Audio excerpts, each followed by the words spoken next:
Chemtrails are a reality, whether we choose to believe it or not. Just like any other thing, you can choose ignorance for bliss, or discover the truth, regardless of how nasty, unpleasant, and shocking it is. Chemtrails have been an ongoing controversy for years now. The government has admitted to previous experiments carried out on the public during the Cold War, but denies any knowledge about the current existence of chemtrails. Fact is that anyone who looks up will at some point or another notice these trails left behind an aircraft. We all know that contrails will usually dissipate within a few minutes, although in some cases they may last longer.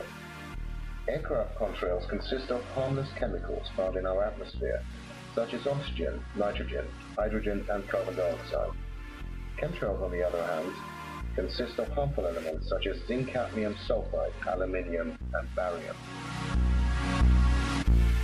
In many ways, we are being conditioned to accept certain cloud formations as natural, whereas in reality they are chemtrails.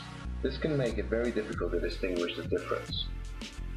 Independent research, having delved surface deep into the subject, shows the unofficial admittance of small particles being spread into the atmosphere in order to combat global warming. Apparently, the particles affect the sunlight and prevent it from reaching the Earth to some extent.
A chemical concoction comprising cadmium was used to mimic how a biological germ cloud would spread if Soviet Russia released one during an attack on us.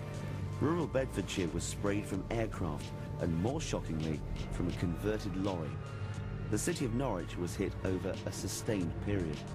The Ministry of Defence have consistently said there was no significant health risk as a result of the experiments. I used to work in the cancer field and I always knew that cadmium, was a deposit in your body that you oughtn't to have. Why they chose cadmium, why they did the whole test, is a mystery to me.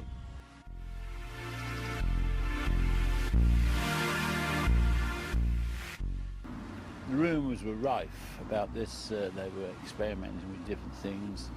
And the major one was gas, the use of gas in wartime.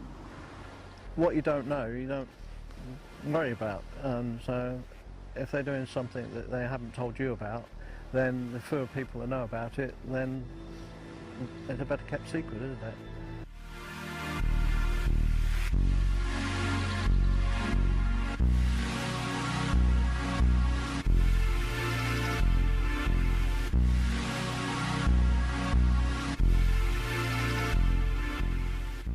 Recent document has come to light from Portendown which shows that they didn't check this substance for toxicity prior to the spraying, or indeed even afterwards. The former Portland scientist who investigated this in 1999 was quite surprised that no one had bothered to research on how this would affect the public.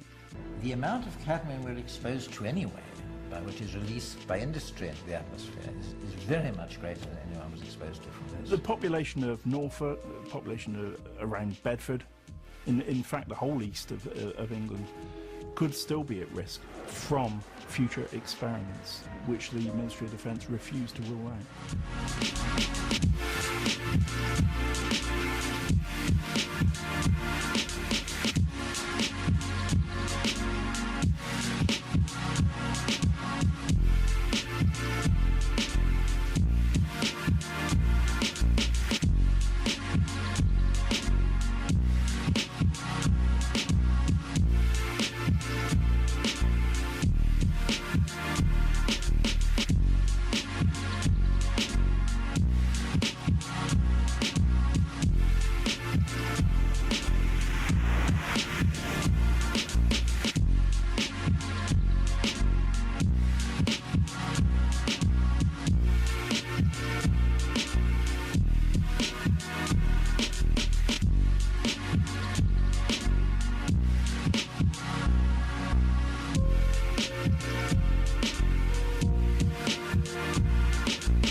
What we need is a globally harmonised system for evaluating those to make sure that they are actually legitimate proposals and that they won't in themselves have a negative impact on the very planetary systems that they're studying.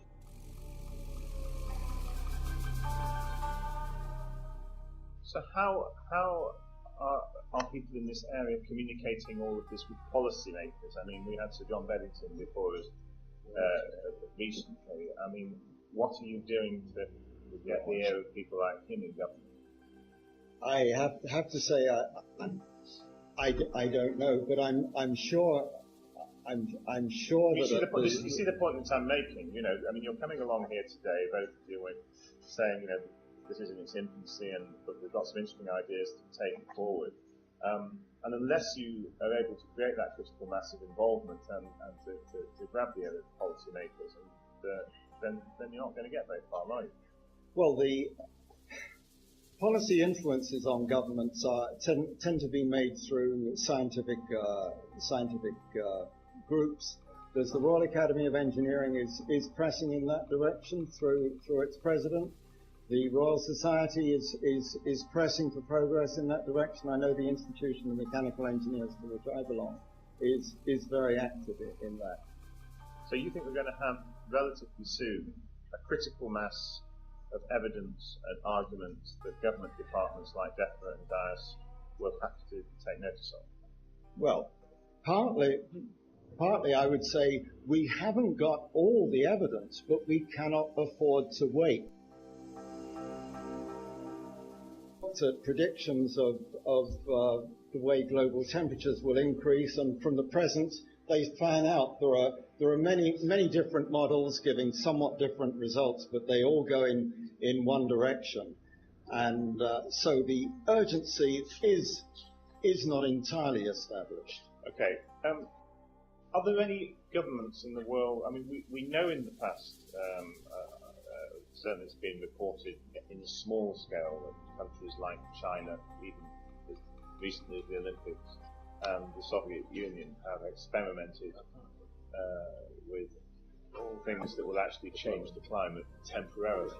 Do we know if there are any national governments that are currently pursuing an active program of geoengineering research? In the free world, research sponsorship is done by agencies which are not closely tied to governments, and certainly there are such projects in the US, in the UK, and elsewhere.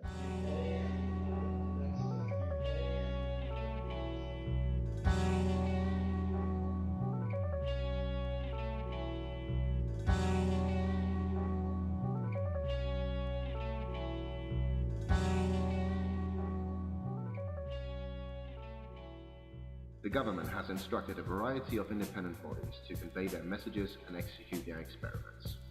On the one hand, you have organizations such as the National Environment Research Council, who conduct public interviews and workshops to inform people about geoengineering. Their approach is purely based on the global warming issue, and their aim is to somewhat desensitize the people to these experiments. Again, possible health risks are not being addressed.